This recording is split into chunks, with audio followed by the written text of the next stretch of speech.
Well, the room is just starting to fill up a little bit. Hopefully, over the next 10 minutes, we'll start to get a few more people. But I'm just going to set the scene for anybody in the room that's new to what this room does, and also to welcome our guide. So, we are travel curious, and we have this room. Irene, if you can just go on mute there while I'm talking, it'd be great, thanks. And then whenever, yeah, perfect. So just to set the scene for anybody that's new into this room, so this is a room that we host every Friday, and we travel the world, and we travel to one of our great destinations, a different city every week. And we get our local insiders, local guides, local experts to share their story, to talk about the city, and to give us some tips as well about what to do whenever you go into those cities. So far, we have traveled to Berlin, and then we were in New York then last 2 weeks ago. We had a break during Easter, and I thought Dublin would be a great place to go, which is what a great city, and we've got some fantastic guides there with some great insider information. And just to kind of explain how it's going to work for anybody in the audience, this is very interactive. We will ask our guides a few questions. They will tell us some of their background, some of the things they love, some of the great things to do in the city. And then we invite anybody who is in the room is welcome to come up on the stage. All you've got to do is just press the little hand button at the bottom of your phone. I'll welcome you up, and you can ask any questions. And the idea is very interactive. But we have our guides here until 4 o'clock today, so that's GMT. So we've got about 55 minutes with them, and we're delighted to have them. So if you have any questions, please come up, and we will be very happy to hear that. So first of all, welcome to Dara and Irene. These are two guides that we work with in Dublin. I know you both personally for very different reasons, but myself and Dara used to both be guides in Rome, and so Dara's been a guide in Rome and also a guide in Ireland. And Irene's actually the mother of my brother's best friend, and has also been a guide in Ireland for a number of years. But I will let them tell their stories. But the first thing I wanted to ask you was, first of all, Irene, I'll ask you first. What's the background to how you became a guide in Dublin and in Ireland? It'd be great to hear. Well, I did my degree in languages, and I've always been seeking opportunities to use them. And I worked with the Irish Tourist Board locally, and then I was invited to do a tour in French, and I realised that was something I really needed to get stuck into, because I just love meeting people, and the course was so interesting. I was able to use my languages as well, and it's a great little country, as they say, and I just love meeting people from all over the world and showing them the really great product we have to offer here in Ireland. Brilliant. And so you do tours of Dublin, or Dublin and Ireland are like both together? I do all sorts of tours. I've worked with extended tours, doing 8 to 10 day trips around the country. I've done driver guiding tours. I've done people who come in on the cruise liners for a day in Dublin. I've done pilgrimages. I've done agricultural tours, equestrian tours, you name it. I've done a lot of them. So I'm based in Dublin now, which gives me a lot of flexibility, but I'm available to do it. Fantastic. I actually forgot to add at the beginning of the conversation, we're actually recording this, by the way, and I hope everyone's okay with that. So we're recording it because we want to add it to our website, so that any of our future customers can come and hear about Dublin and learn from our guides. So thanks for that, Irene, for that background. Dara, how did you end up getting into guiding? So hi everyone. I'm Dara McCarthy. So I have a degree in history. I really loved history in school. It was the only subject I was really interested in or sort of paid attention to. And I went off to University College Dublin, which would be the second largest college on the island now. It was the largest for quite some time. And I studied history there for 4 years. I initially intended to be a history teacher, but both of my parents were teachers. And when I really thought about how stressed out they were, I thought that may not be for me. So I did the next best thing. I became a walking tour guide. I did it part-time throughout college. I got a job doing it in Trinity College, and that was unusual because Trinity College, which was the rival to UCD, would generally only hire its own guides, but a guy there called Joe hired me years ago, and I started off there. I worked in offices and IT until the recession hit in 2008, and there was simply no employment in Ireland. And I went off to Rome, where I knew some people. I became a walking tour guide there, and I ended up working in the Vatican for 5 years, and I became an authorised tour guide for the Vatican. I did that till 2013. I kind of did it as much as I could, and then I got homesick. I came home to Dublin, and I started doing walking tours of Dublin. I worked in the National Cemetery, which is Glasnevin Cemetery, for 2 years before I was picked up employment at the GPO, which is the General Post Office. And the GPO was the headquarters of the 1916 Rising, and that's the rebellion that started Ireland's rocky road to independence. So I was there for about a year before I transitioned into self-employment, and nowadays I do walking tours of Dublin and I do extended tours of the whole island. So that's my background in tourism so far. Brilliant. Thank you very much, Dara. And I see we have Beatrice has come up onto the stage, which is great. I'm just going to ask one more question, Beatrice, to the guides before we dig in a little bit. Before we talk about the tours you do and some of the interesting things about Dublin, I'd love to hear from the guides. What is it about Dublin that makes it such an attractive place? I always like to get a quote for these sessions we have every week about the city, and like the one that I've known for since I was a kid in Ireland was James Joyce. When he talked about Dublin, he said, "When I die, Dublin will be written in my heart." And it does seem that Dublin does seem to have an emotional impact on most people that go there, regardless if they might have Irish heritage or not. There's something about the place, and I studied there myself for 4 years. I studied history in Trinity, and also worked there for a couple of years. And there is something about my heart that's still in Dublin as well. And I'd love to ask the guides, what is it about Dublin and the ambience of the place that people seem to resonate so much with? And that's first of all to Irene.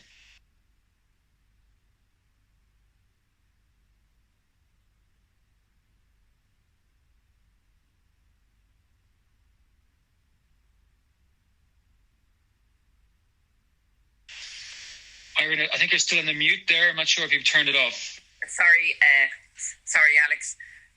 We talk about the cool and the crack, which means nothing to do with crack cocaine, but the music and the fun. And I think Dublin basically gives people not only a really interesting historical and architectural background, but they can do and learn all about that, interspersed with having really great fun, be it in the literary pubs. You mentioned James Joyce, Oscar Wilde, whether it be going to a GAA, which is our national sport, a match like that, walking in the new areas of Dublin. And I think what's most fascinating for me, I suppose, from being a slightly different generation, is how Dublin has changed from being quite a traditional city to being a really vibrant, multinational, exciting place to be, and yet has retained its own character. We are not London, we are not Paris, we are Dublin, and it's special. So, such a multifaceted experience. I think that's what it is that Dublin offers. There's modern Dublin, there's old Dublin, there's literary Dublin, there's musical Dublin, there's sporting Dublin. It's got such a variety of activities and entertainment, and people, as we say, tourists are friends we haven't yet met. We are lacking them at the moment, and we're certainly looking forward to welcoming them back and giving them a true Dublin day out or more. Yeah, I can definitely resonate with the people being very welcoming to tourists, and I think there's always been a great culture simmering in Dublin, even back in the dark days of the 80s, when Ireland was one of the poorer countries in Europe. And I think ever since we kind of flourished a bit more from an economic point of view, I think all this great culture was able to really emerge in a very vibrant way. So I think you hit the nail on the head there, Irene. Dara, why do you think Ireland is such a mesmerising, and Dublin is such a mesmerising place? Yeah, I think Dublin's interesting because it is a capital city, and if you take into the whole county of Dublin, the surrounding county, you've got 2 million people here. But despite the fact that it is a fairly busy capital at the best of times, it has a small town sort of village feel to it. I'll be walking around Dublin doing walking tours with a group, and literally in the space of a 2-3 hour tour, 15 people I know will go, Dara, and as they're going by, and I'll go, oh, hey, how are you? And, American tourists or anybody else will be quite taken aback at how friendly and relaxed the city is. The city is very well laid out. It's a Georgian city. It was kind of redesigned in the late 1700s, so it's very well laid out. And if it is sunny, and it is sunny here more than people think, it's a great place where you'll just bump into somebody and they'll say to you, do you want to go for a drink? Do you want to go for a pint? And you can. And as you've mentioned, James Joyce, you can literally go today, if the pubs are open, to places where James Joyce drank. You can go visit Trinity College, a place where Edmund Burke himself went to. You can go see St. Patrick's Cathedral, a place that, Jonathan Swift was the dean of, and he wrote Gulliver's Travels. You have all these historical connections and all these interesting characters in, later medieval and even modern times. You can say, I'm in the same place as these. And again, it's very relaxed. People are very, very friendly.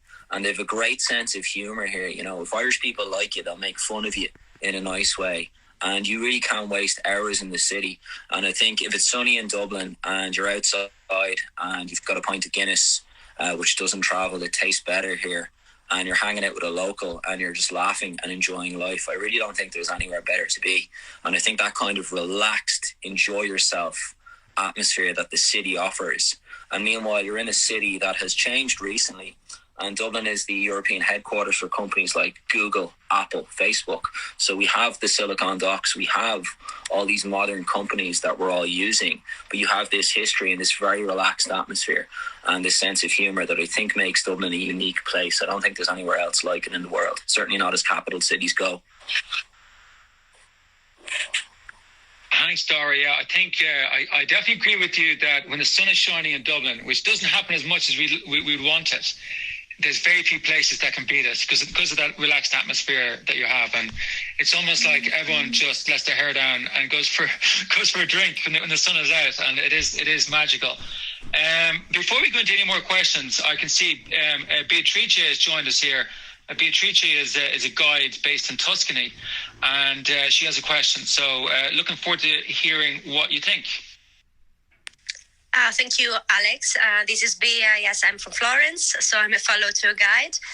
But I have some questions about Dublin because actually it's been a lifetime I have not been back in Ireland. I've been there for my first journey with my friends, just me and my friends without my parents. In some distant time, I don't want to say my age, but it was, well, I'll say it was 2001. So I was 18 and that was my first journey, with just my friends. And I went to Dublin and then to Galway. So I have such a fond memory. Unfortunately, when we got to Dublin, of course, we were just, so young and there was not Google as now.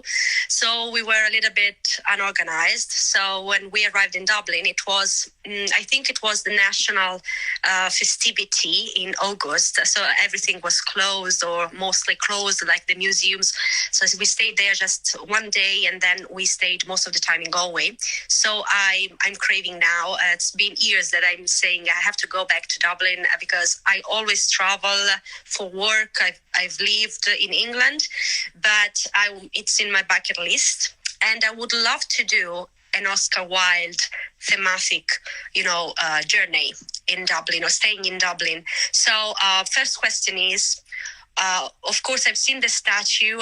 This is what I remember. When I was 18, I didn't travel for culture. That was to have fun with my friends. So it was another different kind of travel. But what to see except for the statue? So what are the must-see? Like if I want to do a really on the steps of Oscar Wilde tour, and if it's better to book or not museums, or these practical questions. And my second question is, if there are a couple of things that I should really eat in Dublin, like something real Dubliners, and if you have suggestions of special places. So this is Beatrice. Thank you so much for every help. And I'm done speaking.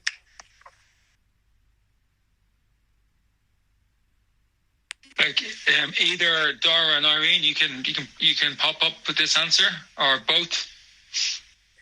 Well, I'm here, Alex. I'm really sorry Beatrice just only spent one day in Dublin, and maybe it was a bank holiday. We have a tradition. It's not a traditional feast. It's just one of the free days we have at the beginning of August, which is tragic from your point of view. But I can assure you that since 2001, things have opened up and are much more lively. Certainly Oscar Wilde is an amazing character. You've seen the statue, I'm sure, on Merrion Square. His house is also there where he lived and he was brought up.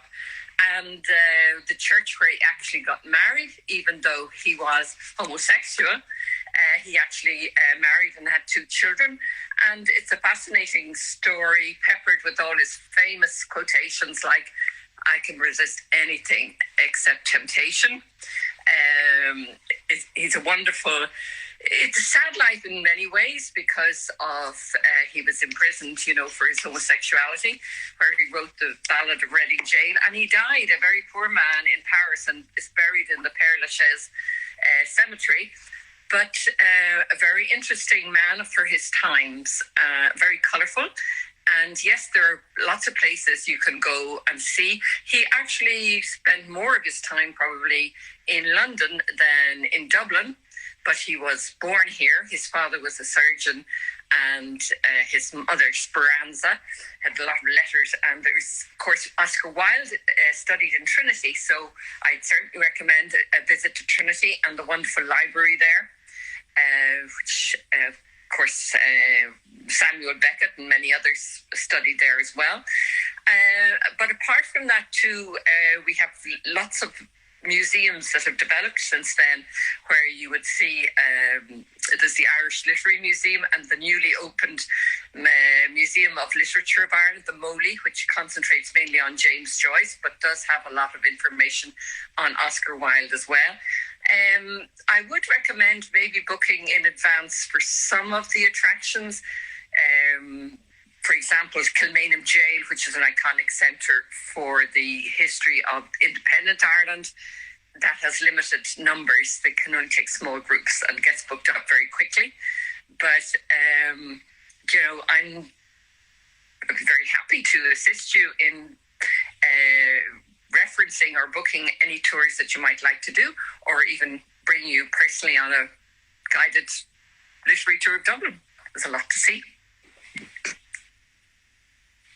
Thank you, Irene. I was taking notes, and I hope that when Italy is going to open again, we are right behind now with the vaccine program, but I hope that after summer we can go back to travel.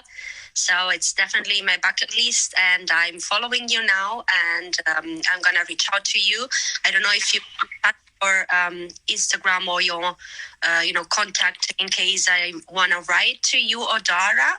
And so whenever I'm ready to travel, I will definitely ask for your tour. And one last thing, maybe Dara can answer about the food. What is something that I really don't have to miss there, and if you have a special place that you can recommend? Yeah, ciao Beatrice. I think Irene answered that question absolutely perfectly. She said exactly what I would have said. You can retrace the steps of Oscar Wilde and visit a lot of places that he would have been in himself, like the old library in Trinity College. You can see both the houses he lived in Dublin, where he grew up and then where he moved to. There's also another connection in St. Anne's Church on Dawson Street. Oscar Wilde was dating a lady from Dublin before he went on a lecture tour of the United States. He'd written a book on classics, the ancient Roman civilization. And when he came back, he wasn't in a relationship with this girl anymore. She'd moved on to a college friend of his, Bram Stoker, who wrote Dracula, both Dubliners. She clearly had a thing for literary persons. So Bram Stoker married Oscar Wilde's ex in St. Anne's Church on Dawson Street, and that was his local parish church. He was Anglican or Episcopalian, so he didn't want to go to that church anymore because it had bad memories for him. So on the issue of food, I'd say, yeah, there's two places in Dublin I'd recommend to people. If you really like fresh seafood or just like good meats and local vegetables, my favourite restaurant in Dublin is called Matt the Thresher. Matt is in short for Matthew, the definite article, Thresher, as in a threshing floor. Now, it's not a violent place, it's a classy place, and it's not too expensive, and it does local Dublin dishes. It's really good Irish food. If you're just out and about, the sort of Dublin national dish I'd recommend to people is a battered sausage. This is what the locals will eat. And it's a foot-long sausage, so pork. It's covered in flour batter. It's deep fried, and they cover it in salt and vinegar, unless you don't want that. And they'll usually throw in some chips for you, what we call French fries. And the best place for that is a place called Leo Burdock's. And they're an Irish chain, and there's one right beside Christchurch Cathedral, which is the oldest extant church on the island. So I'd recommend that to people. If you're out and about, you want some takeaway or takeout, go to Leo Burdock's, get a battered sausage or get fish and chips. But if you want a sit-down restaurant, I'd recommend people go to Matt the Thresher. They're the two places that I always recommend to people. Thank you so much. I've taken so many notes. Thank you both, Tara and Irene. And I'm done speaking. Thank you, Beatrice, Bea, for those great questions, which were on my list to ask. So that's great that you've asked those. I'll just follow on because we're on the kind of route of like local places. You can't go to Dublin without going into a proper Irish pub. And I used to frequent many of those when I was studying in Trinity. And O'Donoghue's was my favourite, just around the corner from Trinity. And the reason why I loved it so much is because you literally felt like you were sitting in someone's house. And I think it was someone's house upstairs, and they just changed. They basically just put a few tables and chairs in and put a bar in. And I was back a couple of years ago, and it hadn't changed. And what an atmosphere you get in there. It feels so welcoming. And I'm just wondering, where are other great pubs to go to, Dara and Irene? And what is the pub culture like these days? Because I'm really out of the loop these days. Is it still the same, or has it changed? Well, with drink driving restrictions, I suppose it's not an issue actually in the city. It's only if you're in rural Ireland, because there's so many pubs within walking distance of hotels or accommodation sites in Dublin. Every corner you turn, you have I love Kyo's actually in St. Anne Street there. There's another one on Leeson Street, O'Brien. Kyo's was the one I meant. Sorry, Kyo's was the one I meant where there's an upstairs, where it feels like you're in someone's house. That's correct, yeah. And then there's Neary's in Chatham Street is another great one. Some of the ones in Temple Bar are a bit touristy. You will get live music, but there can be very crowded and very loud. But that's the crack, as we call it here, Ceolagus crack. But also, some people think that in pubs you can go in, Irish pubs, you can go in, sit down and have a drink. With the livelier the pub, the less likely you are to find a seat. So very often people congregate at the bar, and that's where the chat gets going. That's where relationships start. That's where introductions happen. So pub culture really is not like going into a sophisticated bar and having a cocktail. It's much more, in a way, I suppose, rough and tumble, but that's the fun. You elbow your way through, and when you get there, night, and then you start chatting with people, and then the music. The one thing I would say, people sometimes think they will walk at 7 o'clock in the evening and it will start then. No, the Keolar's crack starts around 9:30. You go into pubs that have traditional music. So 7 o'clock is pretty tame, it's pretty quiet, and you might be disappointed. So you have to readjust your timetable, to really enjoy the night and go for it. Love that answer.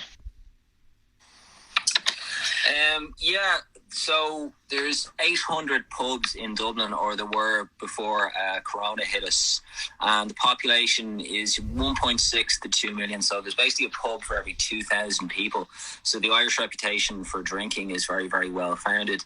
There's sort of 3 pubs I'd recommend to people. There's some great recommendations from yourself, Alex, and also Irene. A pub I like to bring people into is the Dawson Lounge, and it's on Dawson Street, not too far away from Trinity College. And the reason I like it is it's the smallest pub in Dublin. So the capacity of the entire pub is 37 people. And it's downstairs in a basement. So there's just a red door and you just walk down. And as soon as you step off the last step, you can instantaneously see the whole pub. And it's kind of, even most Dubliners haven't been into it because it just looks like a door, and I like bringing people in there. It's not a bad pint of Guinness in there as well, so it's just a kind of quaint place. It's tiny, people get a kick out of it, so I really like the Dawson Lounge. Just around the corner from it on Duke Street you have Davey Burns, and Davey Burns is a great place because it is referenced by James Joyce in Ulysses, and also in Dubliners, his collection of short stories, because he drank there and he writes about it. And it's featured in Ulysses and in his magnum opus. It's the main character goes in there on Bloomsday and he orders a glass of wine and a cheese sandwich. And every day on Bloomsday in June, Irish people reenact Bloomsday, and they go in there and they order the exact same thing that the main character does in Ulysses, Leopold Bloom. So James Joyce is still very much a part of the city. They're the 2 I'd recommend in the city. If people do want to travel, and Dublin is a small city, it's very easy to get around on public transport. In my own northern suburb of Glasnevin, there's a great pub called the Gravediggers, and it's called the Gravediggers because it's right beside our national cemetery, Glasnevin Cemetery. And the Gravediggers used to hit on the back of the pub with their shovels, and the barman or bartender would hand them out pints of Guinness. And the nickname kind of stuck. It's actually called Cavaniss. It's owned by the Kavanagh family, a common Irish name. I happen to think that they have the best pint of Guinness in Dublin, in Ireland, and therefore the world. And I've brought friends of mine from foreign countries over, and I said to them, look, I want your honest opinion, and just be objective with me. And they all agreed it's the best pint of Guinness in the world. So I think maybe the dead bodies in the cemetery are seeping into the water supply, and it's affecting the quality of the Guinness. It certainly hasn't done me any harm, and I really like the pub because it goes back to 1832 and it's still going. So it's seen everything. It survived the Irish potato famine in the 1840s, the Home Rule movement, the attempt to return the Parliament to Dublin. It survived the 1916 Rising. It's seen the Irish War of Independence, the Irish Civil War. It's survived the First World War, the Second World War recessions, and it's still going. And much of the furniture dates back to 1832. The place really has not changed. It's a preserved building. The only thing that's gone in since 1832 would be running water and electricity. And it's a great short 30 minutes from Dublin City, very achievable by public transport, and you get to see a suburban local pub setting, what I think is the best pint of Guinness in the world. Dara, there's some great advice there, and I keep saying that we have to create show notes because for these sessions we have, because we always get so much incredible inside information that we should publish on a blog. So I think we'll try and do something for this one, but for next one, because you just can't beat the advice of the locals when they really know what they're talking about, and especially the tour guides. And I just think that this is a good segue to go on to my next question. Because I know, Dara, that you specialise in a tour of that cemetery. And while it might sound a bit morbid, but actually it's a fascinating tour. And I'd love you to elaborate a little bit more about that tour and why it's so significant for Dublin and the history of Ireland. Sure, yeah. The cemetery dates back. It's our national cemetery. It's the largest cemetery on the whole island, including Northern Ireland as well, which is part of Britain politically. So it's the largest cemetery on the island is approximately 128 acres, so quite extensive. And there's actually 1.8 million people buried in the cemetery or thereabouts. So there's more people beneath your feet in a Dublin suburb than there are living, walking around the entirety of Dublin. And I get a kick out of that as well. And there's so much history there. Some of the major people in Irish history are buried there, including Daniel O'Connell. And he founded the cemetery back in 1828. And Ireland had just come out of something called the penal laws.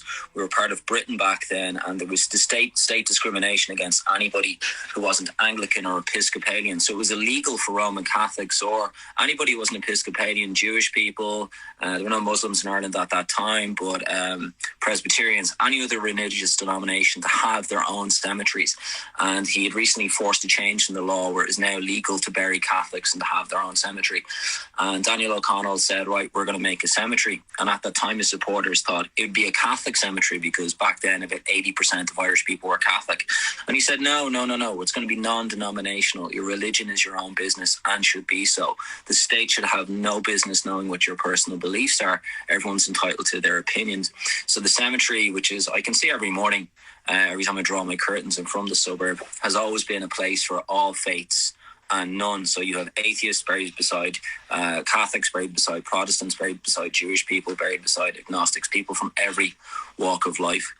And some of the major politicians are buried there. Daniel O'Connell, his successor Charles Stewart Parnell, who led the Home Rule movement, the attempt to return the Parliament to Dublin that was taken away by the Act of Union of 1801. You have the leaders of the later Irish independence movement, including Eamon de Valera, who wrote the constitution we use today, who was Prime Minister of the country 8 times, a record 8 times. He was President of the country twice. His friend and later political rival, Michael Collins, who is the head of the Irish Republican Army. And most historians would credit Michael Collins with being the main agent of the removal of Britain from the south and the main agent of Irish independence. He's buried there in Glasnevin Cemetery as well. But also some modern writers. James Joyce's parents are buried in Glasnevin Cemetery, and it's also referenced in James Joyce's works as well. And it's still a functioning cemetery, so you still see funerals on a day-to-day basis. And you could go in the cemetery for quite some time. There's so many remarkable people in there. And it's quite interesting architecturally because there's walls around the cemetery and watchtowers, because it used to be illegal to donate your body to science in Britain and Ireland. But doctors needed bodies to dissect so they could increase their knowledge and so they wouldn't make mistakes when they're performing surgery. So there was a grave robbing phenomenon that used to go on in the 19th century in Britain and Ireland, where some individuals' work was to steal bodies out of graves. And where can you get a fresh dead body? A graveyard. So they had to erect watchtowers with men and guns in them to stop them doing this. And if people ever take the tour there, it's a fascinating tour. There are all these hilarious stories about the goings on, the ins and outs, the literal ins and outs of grave robbing and that phenomenon that was eventually removed and changed from the law, which is why you can legally donate your body to science. So the real sense of history and functioning history, and the fact that we're all part of history because it's a functioning graveyard. Wow, Dara, that sounds like a fascinating tour. It's a tour that we've been looking to add to our roster in Dublin, but I know you have to do it officially with the actual graveyard itself. So it's something that we should look at because that is incredible what we described there. Irene, I'd love to hear, what do you think is your favourite tour to give in Dublin? We've heard a little about the literature of Ireland with Oscar Wilde and the other great writers. We've heard a lot from Dara on that tour. Like, what's the tour that you like giving the most in Dublin, and something that you would suggest people going there? I suppose one of my favourite tours is the Georgian Tour, and people ask, is it Georgia in Russia or what is this tour? Well, Ireland was ruled, as we know, we invited the Welsh Normans to come and help us in our troubles in 1169, but we didn't think they would stay for 800 years. So we've had quite a struggle getting our independence, but we do value the heritage that the British left to us, which is very much obvious and apparent in Georgian Dublin. Now, why is it called Georgian Dublin? Because there were 4 King Georges that reigned in England, and we were a colony at that stage, so they reigned here. And there was a new urbanisation or opening up of Dublin into squares and fashionable residences, because our Irish, the Parliament was here in Dublin. Wealthy settlers would have had properties in the country, but they would have their townhouses in Dublin. For example, the Irish Parliament now sits in the townhouse of the Duke of Leinster, which was a wonderful building in the 1790s with gardens, and by the Fitzgerald family. And very many people don't realise that the Fitzgerald family and other such families were important going back to Norman times. And these, we always hear about the Fitzgeralds and the Fitzpatricks and the Fitzsimons, goes back to the Normans when they came here in the 12th century. They were, Fitz was fils de, which means son of Morris or son of Patrick, whatever. And these were the Norman names that were introduced in Ireland. And they are just really a cluster in Dublin city centre, which shows off that period of the 17th and 18th century in Dublin, with Trinity College, the Georgian squares, the changes in the economy, and Dublin was known as the second city of the British Empire. So I know it's a contradiction in terms, but the British left a huge heritage of wonderful architecture and country homes and country houses. For example, Leinster House was the seat of our parliament, was the townhouse of the Fitzgerald family, and Castletown House was their country seat, for want of a better word, for their deer hunting and entertaining. And it was a very affable and very much part of British society and all the things that went with that. When we look at modern series as Bridgerton and things like that, Dublin, I enjoy showing people that sort of central Georgian squares in Dublin, because it's such a contrast to modern Dublin. As Dara already mentioned, you know, we have the Silicon Docks, as we call it, and it's all within walking distance. You can see Georgian Dublin, you can see modern Dublin, you can see international Dublin, and there is a huge connection, our history obviously with the British Empire, but then also the history of maturing enough as a country to evaluate and not necessarily celebrate, but acknowledge the influence of British architecture and history on the country. And then, as Dara also mentioned, the whole new, very vibrant development of our Silicon Docks. So I love showing that contrast between the old and the new and how it happened. And I suppose the most important thing in the middle of that development was as Dara already mentioned, the 1916 Rising, which in a way was a military failure, but was the kind of epic moment that public opinion changed, and the independence nationalist movement really got into gear. And it's just fascinating to see how much has happened.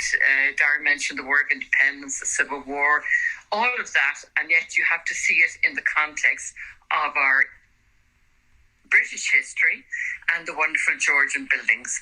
So I just love telling people how much has evolved. I mean, historically speaking, in 1169, the King of Leinster invited the Normans in to help him, and these were people who had moved from Normandy into France. Into England, and had established independent kingdoms, and they came here by invitation, but we didn't expect them to stay for 800 years. So it's very interesting to see how that movement grew over the centuries, and that can be seen in the architecture of Dublin as well. But it can be done, we don't go into every single battle, but just to know it was a long fight, a weary fight, but we got there, and it is reflected in the history and architecture of Dublin City. Irene, fantastic commentary there on touching on Ireland's role in the British Empire and afterwards. And actually, before we get into a couple of questions at the end about just some advice about going to Dublin, I wanted to touch on that a little bit more because, Ireland and Dublin, it is a pretty unique situation in that it was the first country to be colonised in the British Empire, and it was also the first one to get independence, which actually, India looked to what Ireland did in its own, movement for independence, and I think obviously Ireland and Britain has had a complicated history, but I think now we, putting Brexit aside, I think we are a lot closer than we like to admit, certainly culturally, and some of the things that we are interested in and some things that we're passionate about. And I wouldn't mind asking you, Dara, what is the psyche of the Dublin people? For people going there, because some people don't understand that. They think that we hate the English, but actually it's a lot more. It's actually a lot more nuanced, and there's actually a very interesting relationship that we have. And I'm an Irish person married to an English lady living in the UK, so I also have a view in this. But I'd love to hear what you think about the people in Dublin think about this. Yeah, well, Dubliners would have their own unique mentality in the rest of Ireland.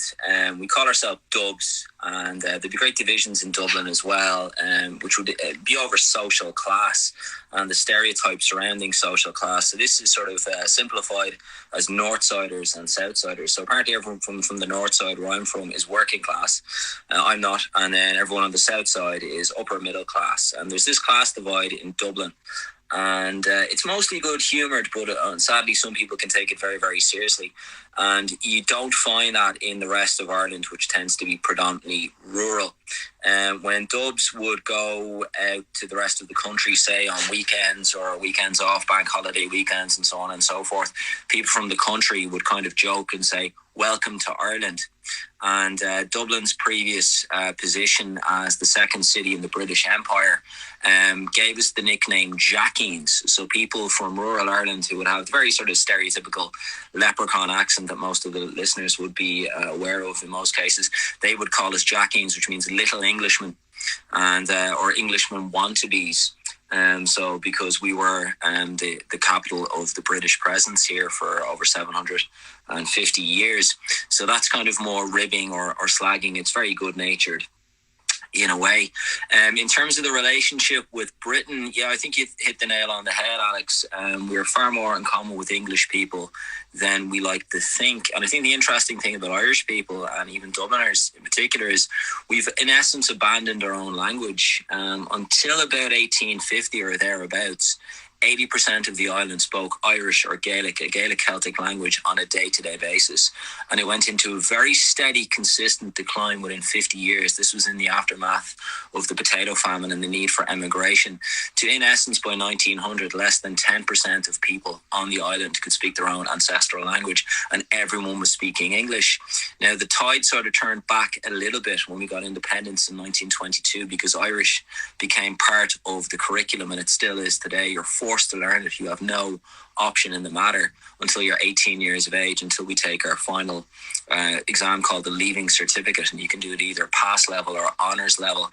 And there are parts of Ireland and the far west coast where Irish is still spoken on a day-to-day basis. That's called the Gaeltacht, but everyone speaks English. And if you look at the population of the whole, only 2% of Irish people can speak Irish. Now, very few Dubliners can speak Irish to a high standard. I can. Not as well as I'd like, but pretty well. If I'm out the west coast of Ireland, I generally wouldn't speak English. I try and speak Irish as much as possible. So Dublin's always had kind of a sort of more English mindset, and huge numbers of Dubliners would have English surnames, would be descendants of English people. There's a huge amount of emigration that's happened over the years, particularly in the 70s and 80s from Dublin. You're only 60 miles away from England. A huge amount of Dubliners would have connections to Liverpool, would have gone there for work in the 80s and 90s when the economy wasn't so good. And huge numbers of Dubliners would have immediate family in England. So I would say that Irish people are within the Anglo bracket in terms of culturally now. And I think in a way we could have been like the Dutch. I mean, the Dutch can speak Dutch fluently amongst themselves, but also English fluently, perfectly. And I think that probably should have been the model for this country, but we didn't do that. We should have been more nuanced about it. And in essence, we became quite culturally English. And Irene mentioned the 1916 Rising, and she was correct. It was a military failure, as those guys who carried it out knew it would be, but it was a cultural success, and it began a psychological separation of Irish people from English people. So despite the fact that Irish people and Dubliners are substantively English in culture, if you said that to an Irish person, like when Irish people are confused for being English, they object, and they go, no, we are not English. And I think the key sign of anyone's culture is, do you speak your own language? And the leader of the 1916 Rising, Patrick Pearse, said it in the Irish language, which I'll translate into English. He said, a country without its own language is a country without its own soul. And he was obviously a nationalist, so he had a hardline view on the matter. But Irish people did, in essence, abandon their own language and become, in effect, culturally English, although I'll probably be eviscerated by some of my Dublin friends and Irish friends for saying that. So I think you hit the nail on the head by saying we have a lot more in common with English people than we think. And with the peace process in Northern Ireland in the 1990s and the gun being removed from Irish politics and the Northern Ireland issue settling down, I think any of the historical animosity between Irish people and English people is thankfully in the past. We have a lot in common. We're great neighbours. We are friends. I have English friends. We do get on very well. We have a lot of the same sense of humour. We both like a drink. And I think our similarities far outweigh our differences. Wow, Dara, that was brilliant. And I'll just add to that is to say that I think our generation is probably has kind of realised that although there was the troubles and there was persecutions at some stage over the times, there was a lot of benefits that we gained from it, and obviously we don't have our language because we all learn it in school, we forget it. But we got the English language, and we all emigrated around the world, and our diaspora is huge. It's 1% of the world. 1% of the global population is from Irish heritage, and I think that we have a lot to thank the English for some of those things, even though it was a rocky road. And I think we get I think we almost get to have all the fun because we go out and there's no animosity against us because we were just a small neutral country over the last 100 years. And before that, we were oppressed. So being Irish, I think there's great benefits for being Irish. And I think that is part of the psyche as well. So when you go to Dublin, there is a freedom of how people think and people act, and they don't have that much baggage. Certainly not in this generation, apart from the financial fallout that we had in the last 20 years. But even that, I think, is going to help us in the long run because we got carried away with ourselves with suddenly becoming a very rich nation very quickly. So I think for anyone going to Dublin, that's where you're going to get great hospitality and interesting people who are very curious about the world, love people from other countries, love to hear their histories as well, very interested in history. So I think that's something for anybody going there, and I think that's reflected in how people enjoy it so much.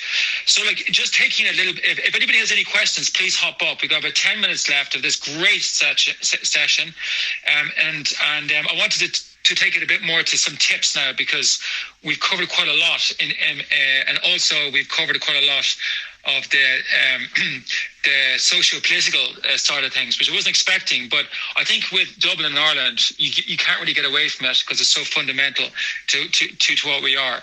So I just wanted to ask Dara and Irene. So we've covered some great restaurants, some tours to do when you get in there, the best pubs to go to as well. could you also give some advice on if they wanted to leave the city for the day, maybe try and leave Dublin for like half a day or a full day? Where should they go to? Any tips on some great places nearby? Well, I don't want to cut you out, Dara, but I found that when I was doing tours with people that came in on cruise ships and they've only one day, so they arrive in Dublin Port, and that is where the new Ireland, that's where the Google, LinkedIn, Airbnb, all the headquarters are. This huge, because of corporation tax. So they move through there, and then you have to go to Dublin City Centre, where you see all the Georgian squares and buildings, and we talk about I talk about residential values, standard of living in Ireland, things that people are really interested in, as we pass through the southern part of the city, and we head for County Wicklow, which is called the Garden of Ireland, and it has amazing 17th century developed gardens, exotic plants from all over the world. And I would recommend a trip to Paris Court. It's not far from Dublin. So you get to move through South Dublin and see the Georgian area and all of that and the development. And then you go out into the residential area, and then you go out into agricultural Ireland. And I love talking about agriculture and Kerrygold butter, which is in every nation I've ever gone to, Irlandesa and all of that, and sheep farming. So you're out into the country, and then you come to this magnificent Georgian estate, part of colonial Ireland. Within that, it's now rated as the third best garden in the world. Magnificent gardens, magnificent buildings, magnificent shopping, because people like that too. And now there is also a distillery. So within if you only got a day, I would say a day and walking tour in Dublin, and then go out to Paris Court in County Wicklow and see the heather, see the wild plants, see the amazing gardens from plants all over the world, amazing Georgian structure and building, a wonderful restaurant, and a lovely shopping opportunity, plus a visit to a distillery. So if you only want one day, also you could extend that day to go to, always in County Wicklow, is Glendalough, the most amazing contrast to Georgian society is the simple monastic Ireland of the 6th century. The round towers, the lake, St. Kevin, a whole spiritual experience. So for me, if I only had one day outside of Dublin, I would combine it with going out the coast road to Dalkey and the wonderful coastal scenery, going on to Paris Court, doing a distillery tour, doing the very good audiovisual history of the house, wonderful Irish products to buy, wonderful, the third best garden in the world currently, and the early monastic settlement. And then you come back into sort of busy Ireland and can see the economic development, how we really combated the economic depression and came back on top. And let's hope we're going to come back on top of all this kind of tourism depression and have fun. So there you go.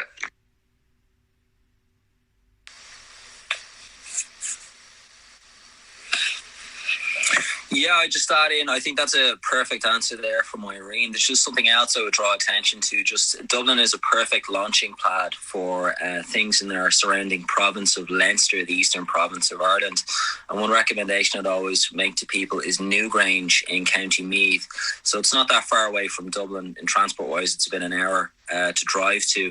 Newgrange is a megalithic monument, so it's a massive Stone Age monument. It's about 280 feet wide or 85 metres wide. It's a huge stone circular mound made of tons of material, and it dates back to 3,200 BC, so it's almost 5,500 years old. It's older than Stonehenge in England, which is fairly similar, and it's also older than the Egyptian pyramids. And in essence, what it is a massive Stone Age calendar, and it perfectly predicts the winter solstice. So there is a large passageway in it, and in and around the 21st of December every year, the sun will travel up this perfectly aligned massive monument, which would have taken the Stone Age people 2-3 generations, and would have required a cooperative society to build. And this is, you consider the tools at the time back then. The light will travel up this chamber and illuminate the central chamber, and this happens every year. And it's a monument owned by the Irish government right now, and just to limit access to the site and to ensure the preservation of it, you have to win the lottery to go inside it. And despite the fact it's quite cramped in terms of area, the internal passage, you could be talking no more than the average small kitchen, and you have to kind of get down and on the way in to go up the passageway. They fit 200 people in there who win the lottery every year and who get to see this. And it's just a remarkable monument, and the kind of Stone Age architecture, perfectly intact and entirely waterproof, almost 5,500 years old, made out of stone. And that's just not something you'll see every day. And that's only an hour away by car from Dublin. And I think Newgrange is one of those things that really stands out in people's minds. Yeah, Dara, that's a great one. I think Newgrange and Glendalough are both amazing. I was actually, I was born just down the road from Newgrange. So as a kid, I probably went to about 20 times. Every time we had anyone to stay, we had to go to Newgrange. And every time I went, it still blew my mind. And Glendalough is also, as I already pointed out, it's a very spiritual place.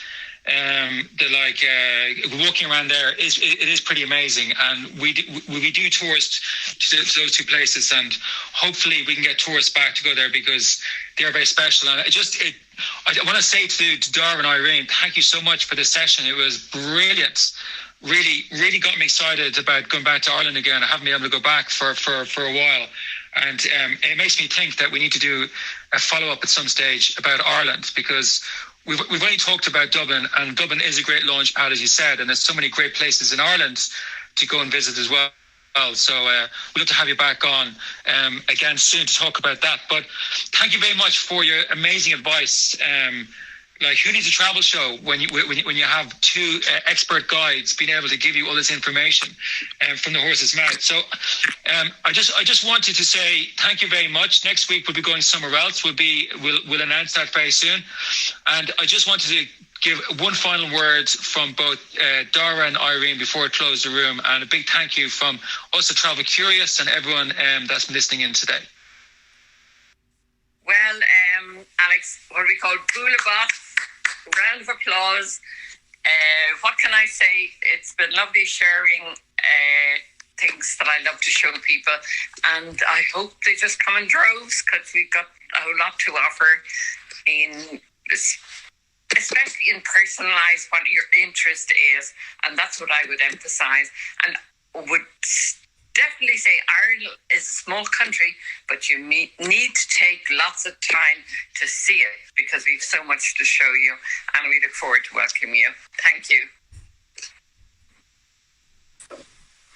Yeah, Alex, thanks for having me today. It was a pleasure to talk to you. I just echo Irene's words. Ireland is a great country. There's so much diversity here of things to see and do. It's also a very relaxed place. So if you ever just want to go somewhere, not be overwhelmed, you want to be entertained, you want to see a mix of history, culture and fun, this really is the place for you.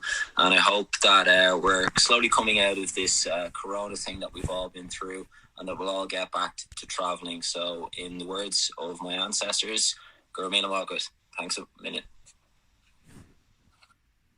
Thanks again to both of you, and for anybody listening in, if you want to join this club, there's a little green house above Dara's head. If you click in there and just join us or follow us, that means you'll get notified for where we go every week.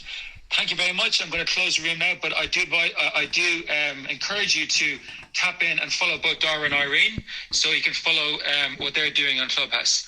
Thanks again, and we'll see you all next Friday. Bye-bye.